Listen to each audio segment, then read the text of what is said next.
Hello, another day, another live. Another day, another live.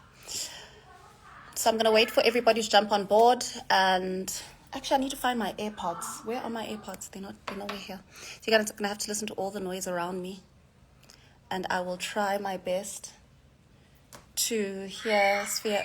Tzvia. I did not warn my children about this live today, so you're gonna hear all the mess that is my house and my children, all the craziness. We are talking about femininity after all, so it's going to be a lot.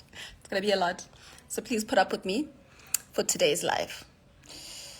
I'm going to be in conversation with Tzvia. Tzvia is the founder of Laser Beautique. It's one of my favorite places. This is where I find my prettiness. So they do all my facials, all my laser. And Tzvia is the founder of Laser Beautique. Just to give you a little bit of a rundown and a background to who Tzvia is. Tzvia has led the Laser Beautique to the forefront of skincare innovation in South Africa.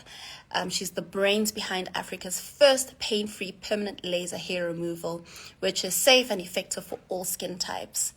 And they've also introduced this new thing called crew lifting, which is also known as Afrotox or Hollywood's beauty gun. Tzvia's latest venture is the scientific skincare brand, and it's making waves with this powerful scientific-backed formula.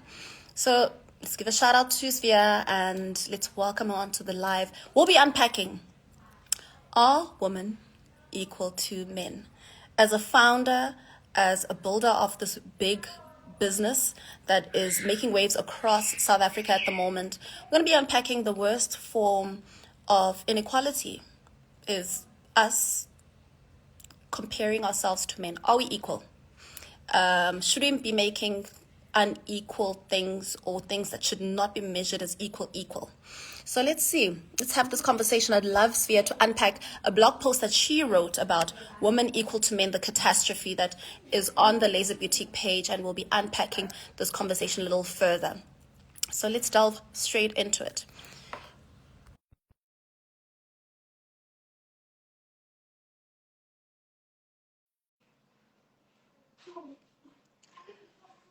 So, like I said, guys, there'll be a lot of madness in my home today. There'll be a lot of madness in my home today. I did not warn anyone that I'm doing a live. I just kind of just was like, let's get this live done. But also, you know, we're parents, right, Tzvia? You probably have a little bit of craziness at home too. Oh, yes, I'm sure that one of my kids is going to walk through the door. I'm in the office. I locked myself in here. I did warn them, but You didn't want they're going to come in. They're going to come in. They are. I know they are. No, I mean, But I yeah, was just like, you know what? It's just one of those days where it's just madness. It's just been a crazy day, and but isn't every day crazy? every I mean, we working every day women. is crazy. We are juggling. We are juggling. It's a We're juggling trying. Well, act. at least we're trying, right? We're trying. Oh, yeah. We're Oh, yeah. trying. We're trying. But yeah, I mean, let's go back to what inspired you to write this particular blog post, Tzvia? Thank you, firstly, for having me on your live. It's such an honor. You look It's a so pleasure. beautiful. Thank you. So this Women's Month, I sort of started reflecting on my femininity and femininity as a whole. Started reflecting on feminism and on the feminist movement. And I guess while I definitely advocate for equal pay and equal rights, I started thinking to myself, is the feminist movement, is it too much? Are we going overboard here? Are we losing our femininity through this feminist movement? When I hear lyrics like "Who runs the world, girls," and when I hear my daughter running in the house and telling my son, girls can do what boys can do and better. And I heard a story. I mean, listen to the story. A friend of mine who's got a teenage boy, well, he might be even in his early 20s, took a girl out on a date, on a first date, and he tried to open the car door for her because he's a gentleman. That's the way he was brought up, to be a gentleman, to open car doors. And this girl proper snapped at him as if he was like trampling all over her woman rights. And at the same time, further, into the evening, at the end of the evening, she still expected him to pay for the bill. And I thought to myself, a woman sending men mixed signals here. I mean, what is this? What are guys supposed to, how are they supposed to figure out? What is she going to consider as polite, as disrespectful? Like, is the dating world going a bit crazy? And maybe it's also because of this feminist movement that's maybe getting a little bit out of control. To So be yeah, so I honest, was just but to be honest though, like I think when we're kind of coming into our age, we also have this perception of it's either black or white, right?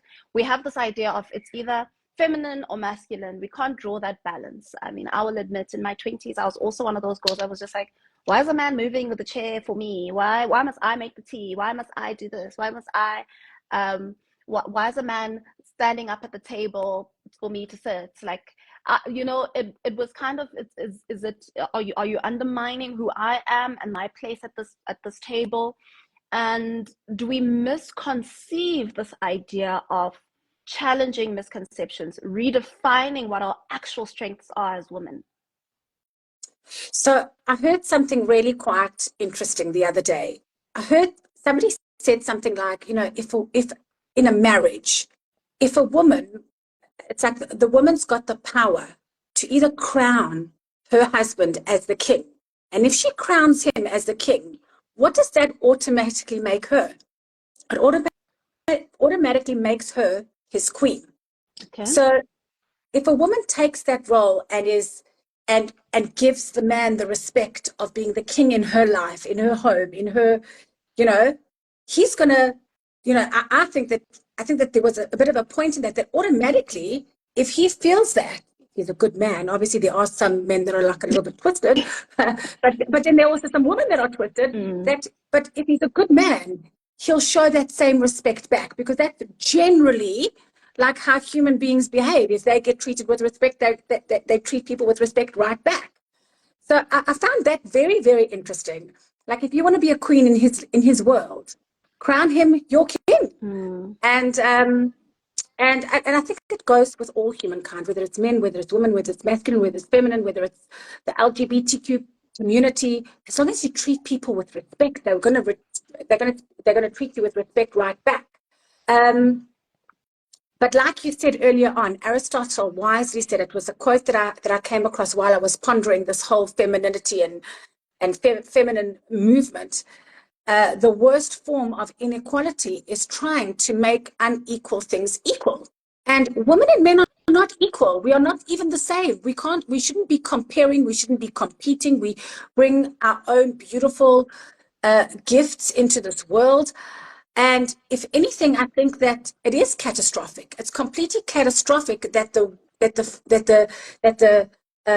that feminism is trying to make us equal, because we're really, really not. We're too different. You can't compare.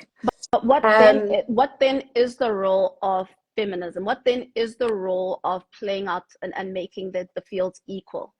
What then is this global shift that we're asking for in terms of applying similar values across the board as we move, as we shift within our spaces? So I think as feminists, because I'm fiercely feminist. I'm an entrepreneur. I love my work. I love, like, our brand Laser Beautique is my passion. Um, and being fiercely feminine and feminist, I think that our role should be trying to change perception of femininity. I think that like feminists in the past and even in the present are trying too hard to be too similar to men with power suits and trying to like level the playing field. But we shouldn't even compete with them. We shouldn't try and be like them, because we're not like them. We have our own superpowers. We don't need a suit. Do you know what And I'm saying? I love how you say that, because you know there's one of my favorite books. It's called The Athena Doctrine by John Gerzimer, right? It's one of my all-time favorite books of ever. And the book talks about the concept of feminine leadership, which is not limited, but includes men also, and embodies the idea and prioritizes qualities that women naturally embody. It also argues around the style of leadership and the style of participating in our homes and in our spaces, particularly that's well suited to our 21st century values and what we need in our 21st century, where flexibility, creativity, emotional intelligence are very crucial to how we're going to lead our homes and lead organizations. It touches back on what you're saying, in that it highlights the traits that are better for decision making, for innovative leadership, for innovative solutions, and a stronger, more resilient spaces within our homes, within our workspaces that we need. So we don't necessarily need to be men to be able to have these values. We have them innately as women, but why do we feel the pressure to be like the men in our spaces? So I think it's because we feel that we need to compete with them, and we don't really. I think that that's why we have to also. It's not just women's perception; it's men's perceptions. And guess what? We're the ones that bring up the kids. Normally, in a normal household, it's the women that bring up the children, whether it's boys or girls. Sorry, now my fur baby is now trying to. If it's not the real baby, if it's not the real babies, the fur babies will always kick in. and then I think it's our role to like change perceptions of what is femininity, what is feminine, what are our feminine superpowers, and that way we can get men and women to appreciate what we bring into the world, and and what we bring into the world should even show up on something like a CV. Absolutely. Because what women bring into the workplace is so different to what men bring into the workplace. And even though we do need to take maternity leave, and maybe we do need to leave work a little bit early, and maybe we do need a little bit more flexibility when it comes to raising our children, but at the end of the day, no man can bring those gifts into a company. Yeah. And they bring something different, obviously, but I love how you also highlight some of the values which are we spoke about. And I remember when we did our own briefing session before this live, we spoke about the empathy, the collaboration that we bring into spaces, the flexibility, the patience, the vulnerability, the nurturing, the intuitiveness. We know when somebody within our organization is not okay. We know when somebody in our organization is not feeling included. We know when humility is needed. We also know when to stand up and go, no, I've earned my respect in this space. But what are some of the shifts in perceptions and misconceptions that we need to actively challenge in our everyday lives? So I think that's actually what we need to, as a woman and as feminists, flesh out.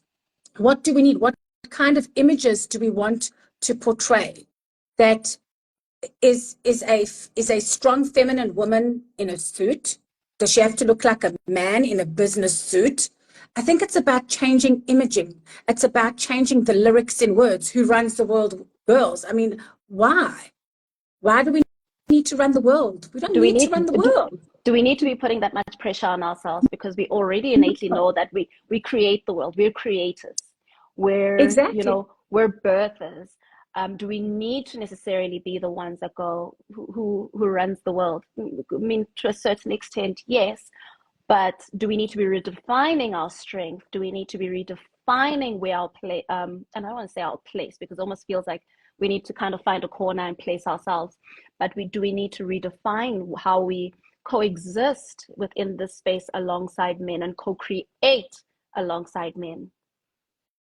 So I think that we don't actually realize how much power women and mothers have for the future, because the ideas that and the way that we bring up our children and our homes and the way we nurture and the messaging that we give our children, the messages that influencers give in the world out there on social media, because I mean, these kids are on screens 24/7, unfortunately. I mean, we try and limit it as much as possible, but this is where they're getting all this information from. So if we as women, as a collective woman in society, start to reframe and bring up images of strong women, that doesn't mean a woman in a suit. It doesn't mean that a woman who speaks in a gentle voice is less effective than a woman who speaks with a very masculine, stern, strong. Like, I mean, I find myself walking into work and I snap into my masculine straight away, because I know that if I need to get things done, I need to act in a masculine way, because I need to demand respect and all of that. And then I find that it's so tricky to be able to like take this masculine hat off, pop on my feminine hat, walk into the home, and then be that nurturing, kind, soft, loving mom with all this femininity that needs to exist, because that's what's needed in your home, really.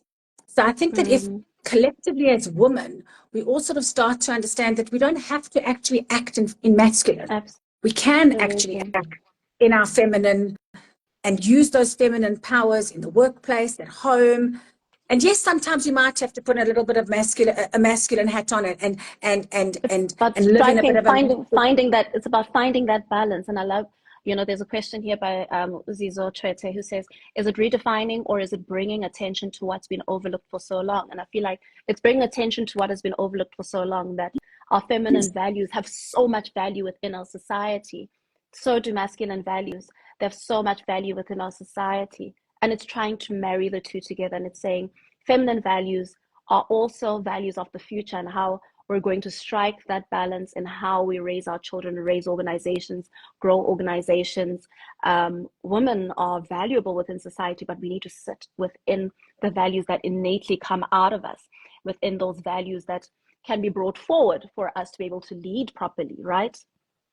Right. I also think that there's a huge discussion that needs to be had around and vocalize it and talk about it around stay-at-home moms, because I've chosen, and I'm an entrepreneur. I love my work. I love working. I can't imagine my life as a stay-at-home mom. I'd go insane. But I value the stay-at-home moms out there. Girl, because stay-at-home it doesn't moms are the real bosses. I won't lie. I mean, they are. I mean, the children are our future at the end of the day. And I think that when we redefine, when we change the perception of women and their value, it will also change the huge amount of gender-based violence in our country. Absolutely. There is so much of it, and it's because there's no respect for women and women's femininity and women's role in communities and in the home. So I think there's a huge discussion that needs to be had around that. And yeah, I think that really true empowerment comes from valuing qualities of the man, of the masculine, and of the feminine, and of the woman. Absolutely. And marrying the two, and loving and appreciating men's value, because men have values and bring to the world what we can't. No matter how much we try, we can't. There's a comment here on the timeline that I almost want us to unpack. In the boardroom, we're equal. However, at home, your man is your king. Not in a submissive manner, but in a more equal way, where you allow your man to play his role and you play yours. What is your take on that, Tzvia? I love that. I love it, because I do think that men play a role, women play a role. I love the fact, and I've been practicing this at home, trying to show my respect, because if I want respect, I have to show it first. And show my respect, crown my husband, make him the king of my castle. And it's worked. It's worked, because as I've done that, as I've made him feel like the king in my world, he's then gone and made me feel like the queen. It's a win-win situation here. So I do think that it's definitely, I agree with that. Yeah, love it. Throw in your comments, throw in your questions in the question mark box at the bottom of the screen if you have any questions or any comments. And Zizo says, our thoughts needs to extend to the experience of trans women too. And I absolutely agree, because we sometimes make, and also like outside of it, not excluding what the comment was, but femininity and masculinity is not something that is only restricted or held within male or female, right? Yes. I always say men can also show feminine attributes. Absolutely. When they are kind, and when they are, I see my husband turning on his femininity, and he's a very masculine man, let me tell you, when it comes to my children, because he can see that my child who's a boy, needs a bit of nurturing from him. Absolutely. So yeah, sorry, I And interrupted so, you. I mean, it extends beyond, but at the same time, we need to also, we need to be an inclusive society. We need to, and I mean, I struggle with the idea of, I don't know, correct me if I'm wrong, people out there, and I'm always open for correction. But when a human and a person is a woman, they're a woman. The whole idea of labeling somebody trans woman, I struggle with that. They're a woman. They're a woman. Mm. The whole idea of labeling somebody a trans man, they're a man. You know, that's their identity, and it's almost like we're justifying how they became or how they came into the world by putting that prefix to it. But yeah, I don't know. Again, it's an identity thing, and it's so unique to each person's experience. But that's my thing. And then it comes down to respect. Just respect everybody. I don't want to keep this live too long, but what would you like us? What are the top 3 things you would like us to do moving forward as women? We're closing off Women's Month now. We need to challenge the perceptions around femininity. We need to challenge our worldviews as individuals, as men, women, feminine and masculine, and all others that identify as anything else that is not a man or woman.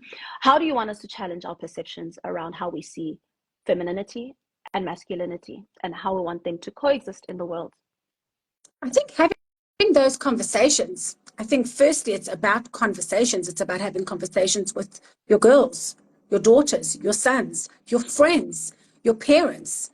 I think just bringing it up, just that awareness and having that conversation of like, what do you feel feminism is about? What do you think is, I mean, if a man opens the door for a woman on a first date, you know, should he be doing that all the time? If there's luggage and it's heavy, should a man be picking that up for a woman? I mean, to me, I would like that. I would appreciate it. I would just think that it's just manners. It's just somebody being considerate because, you know, usually men are physically bigger. They are physically stronger usually.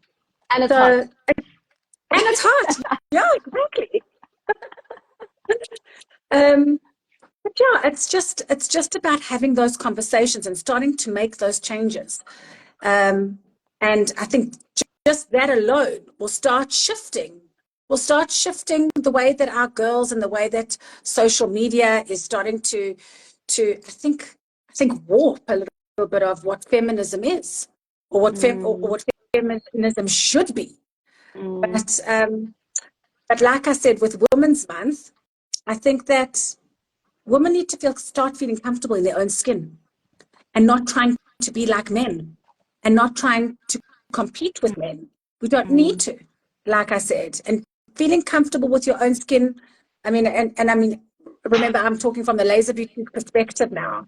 So it's investing in yourself and make yourself feel beautiful. Absolutely. There's, you know, I always say, like, oxygen mask first at the end of the day. Fill your cup so that you can fill others. And you can't give if you're on empty. Absolutely. So whether if it's laser hair removal, whether it's a facial, whether it's a beautiful night cream. Have they seen my skin? What did you have? What did you have done? It looks flawless. So every 2 weeks I'm doing the peel, and then then it's like 2 weeks peel and then 2 weeks the micro needling. You know, micro needling for me is sensational. Sorry, like, it is one of my favorite. We're completely diverting from the topic, but I know, sorry. Shameless plug. Listen, all I know is that I've learned when it comes to skincare, I've learned so much in the last year. You know, we launched our own scientific skincare range, shameless plug, but learning from creating a brand, from ingredients, and like you said, you're having like a pro peel, and then bi-weekly you're also having a microneedling treatment. I mean, just a FYI, anybody out there having microneedling treatments, just make sure, and I also wrote a blog about this, I must send it to you, make sure that whoever's doing your microneedling treatment is not using a serum, your microneedling treatment is as good as the ampule that they use. Serums are not triple sterilized, which means you should not be using anything that's not triple sterilized when you're having, because what you're doing is you're actually breaching your first line of defense, which is your skin and your skin barrier. And from what I understand, it's like you're basically going within and like healing everything from within. You're healing the other skin barrier beyond the first skin barrier. So it's kind of, you know, you're taking care of yourself from the inside. So you don't want something that's going to be the similar thing that you're taking care of yourself from the outside. So well, the thing is, if you don't use something that's triple sterilized, and what you're doing is you're creating micro pore channels in your skin. So what you're doing is you're breaching your line of defense. But the whole point of that is to turn your skin almost into a sponge, so that the products, whether it's antioxidants, whether it's something for pigmentation, whether it's something for anti-aging, whether it's hyaluronic acid, which will give you a plumping effect, so that it seeps into your skin, that it's absorbed into your skin, because your skin doesn't allow anything in, because it's protecting everything on the inside. But now if you're breaching that line of defense and you now go and put on a serum or something that's not triple sterilized, you are asking for problems, because bacteria, all of that, you can cause infection. And what I've seen in our industry in South Africa is that a lot of organizations don't even know the difference between a serum and an ampule. And in South Africa, I mean, because we are proudly South African brand, I wanted to create a triple sterilized ampule in South Africa, but there are no manufacturers that create triple sterilized ampules in South Africa. So I had to import. So I always say to everybody, just make sure that if you're having microneedling, make sure they're using an ampule, and your microneedling is as effective as the ampule that you use. And so, that's on femininity, guys. You just learned something about femininity and the things that we put ourselves through, and how we actually invest in it. But yeah, in closing, Tzvia, I'd like you to just like give us just a rundown on ways in which we can take care of ourselves, whether it's traditionally, you view yourself as traditionally masculine, feminine. What are some of the ways that we can take care of ourselves? What are the goals that we can try and aspire for, to just look after ourselves, to be able to just embrace both our masculinity and femininity? I've seen men walk out of Laser Beautique looking amazing. I've seen women walk out of Laser Beautique extremely like looking beautiful and amazing. And so it's not about just femininity and walking into a Laser Beautique and getting your facial, getting your microneedling, being all feminine. It's men can do it too. You can embrace your masculinity whilst also going, I want to look good, I want to look fresh, I want to have good skin. Yes, we're a unisex destination. Our Laser Boutique we've got lots of male clients, lots of female clients, lots of clients from the LGBTQ community. One of the things that I have been doing recently, which has actually, it's changed my life actually, is I've started journaling every night and putting together and I've even been doing it with my kids. I got my husband to do it also, is writing every week on a Sunday. Write 20 things that you are grateful for, and you're not allowed to repeat what you were grateful for before. So it's 20 things, new things every week. Say again. That's a tough one. Not repeat. You think it's tough, and I also thought it was tough. But it's so funny how when you start, and this is the beauty of it, is that when you start counting your blessings and what you're grateful for, whether it's, the person who smiled at you in a queue, or something I said the other day was the fact that I've got my au pair, that she comes in and she does homework with my son, which means that I don't have to fight with him, and that it preserves my relationship with my son, and it gives me the time to do my work. I'm grateful for her. Whether it's I'm grateful for the delicious sweet strawberry that I ate this morning for breakfast, or whether it's grateful that I had pocket change in my pocket or in the car to give a beggar and made me feel like I'm giving something back, or I made somebody else's day. You don't actually realize that when you start being grateful and when you start writing. I was like, oh my God, at first I was like, how am I going to write 20 of these? And it just comes, it just flows. And then you actually realize how lucky you are. And it makes you happy. Absolutely. So I think that's huge. Absolutely. Thank you so much, Tzvia. I mean, I had a moment the other day where I had, I think, my moment of gratitude that I'm going to journal today. About, it was like last week, a beggar literally at the traffic light. I rolled down my window, they asked for some money. And I was like, I just don't have anything. And they were like, but I love you. And I said, I love you too. And they just smiled. And I was like, that was just like, it was such a cute moment. But I was like, that was short lived. Oh, man. Thank you so much, Tzvia. What a beautiful little moment to just reflect on how to allow ourselves to exist in the world as feminine without trumping masculinity, and allowing femininity and masculinity to coexist. And also, we're not equal, we're both different. Oh, yes. And we bring beautiful gifts to the world. As men bring beautiful gifts, women bring beautiful gifts to the world. And we need to like praise them. We need to celebrate our gifts. Absolutely. Thank you so much, Tzvia. What a beautiful life. Thank you so much for this moment. Thank you. I know we've been trying to do this to be able to close off Women's Month, and to also show that, you know, we have exceptional success as women. We have exceptional success as feminine people. But our biggest success will be succeeding in raising children that are well balanced, raising children that can allow femininity and masculinity to coexist within themselves without feeling like one trait is above the other. Oh, yes. Well said. Thank you. Have a beautiful evening and a beautiful rest of your week and rest of August. You too. Thank you for having me on air. Thank you. Bye. Ciao, ciao, ciao. Bye. Ciao, ciao. Bye.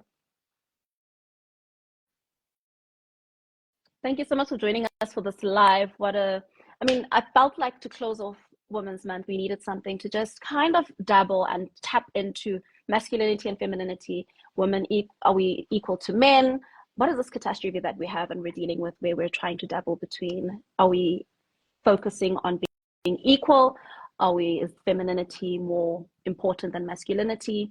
But, you know, I'm just open to all kinds of perspective on this, because we're all on a learning journey.